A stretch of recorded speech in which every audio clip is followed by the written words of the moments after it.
Isaiah chapter 9. Nevertheless, there will be no more gloom for those who were in distress.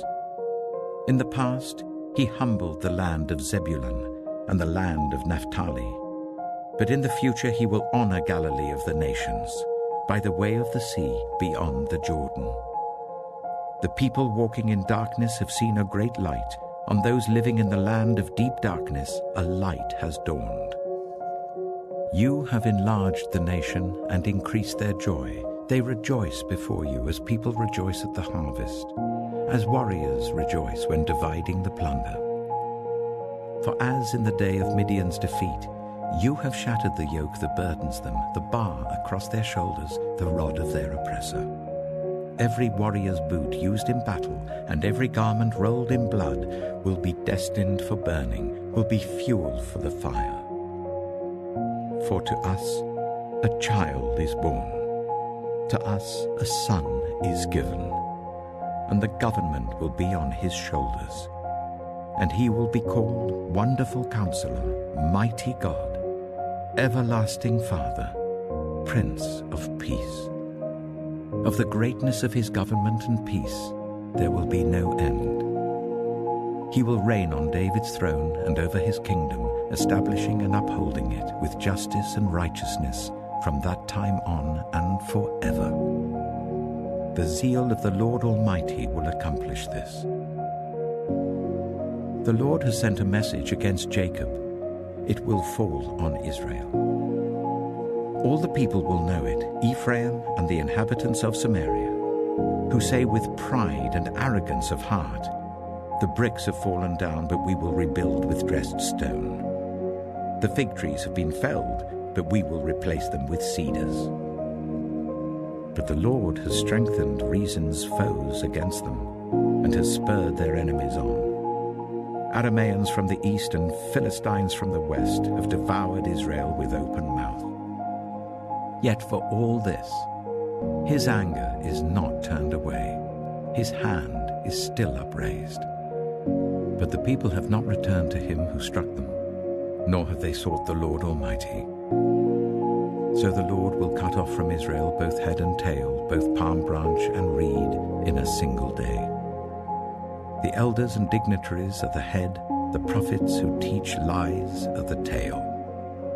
Those who guide this people mislead them, and those who are guided are led astray. Therefore the Lord will take no pleasure in the young men, nor will he pity the fatherless and widows. For everyone is ungodly and wicked, every mouth speaks folly. Yet for all this, his anger is not turned away. His hand is still upraised.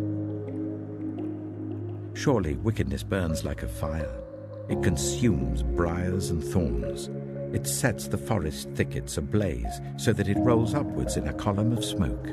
By the wrath of the Lord Almighty the land will be scorched, and the people will be fuel for the fire. They will not spare one another. On the right they will devour, but still be hungry. On the left they will eat, but not be satisfied. Each will feed on the flesh of their own offspring. Manasseh will feed on Ephraim, and Ephraim on Manasseh. Together they will turn against Judah. Yet for all this, his anger is not turned away. His hand is still upraised.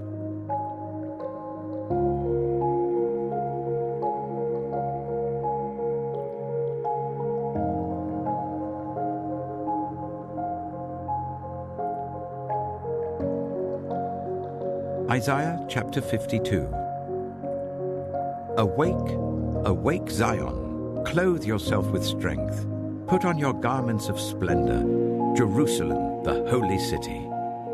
The uncircumcised and defiled will not enter you again. Shake off your dust, rise up, sit enthroned, Jerusalem. Free yourself from the chains on your neck, daughter Zion, now a captive. For this is what the Lord says, you were sold for nothing, and without money you will be redeemed. For this is what the sovereign Lord says, at first my people went down to Egypt to live. Lately Assyria has oppressed them. And now What do I have here, declares the Lord?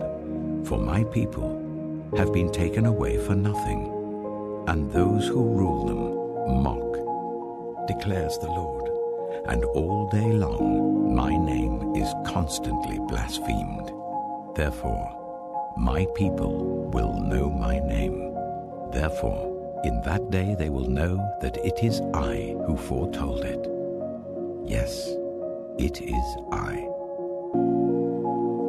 How beautiful on the mountains are the feet of those who bring good news, who proclaim peace, who bring good tidings, who proclaim salvation, who say to Zion, "Your God reigns." Listen, your watchmen lift up their voices. Together they shout for joy. When the Lord returns to Zion, they will see it with their own eyes. Burst into songs of joy together, you ruins of Jerusalem. For the Lord has comforted his people. He has redeemed Jerusalem. The Lord will lay bare his holy arm in the sight of all the nations, and all the ends of the earth will see the salvation of our God. Depart, depart. Go out from there. Touch no unclean thing. Come out from it and be pure, you who carry the articles of the Lord's house. But you will not leave in haste or go in flight, for the Lord will go before you. The God of Israel will be your rear guard. See, my servant will act wisely. He will be raised and lifted up and highly exalted. Just as there were many who were appalled at him, his appearance was so disfigured beyond that of any human being, and his form marred beyond a human likeness. So he will sprinkle many nations, and kings will shut their mouths because of him. For what they were not told, they will see, and what they have not heard, they will understand.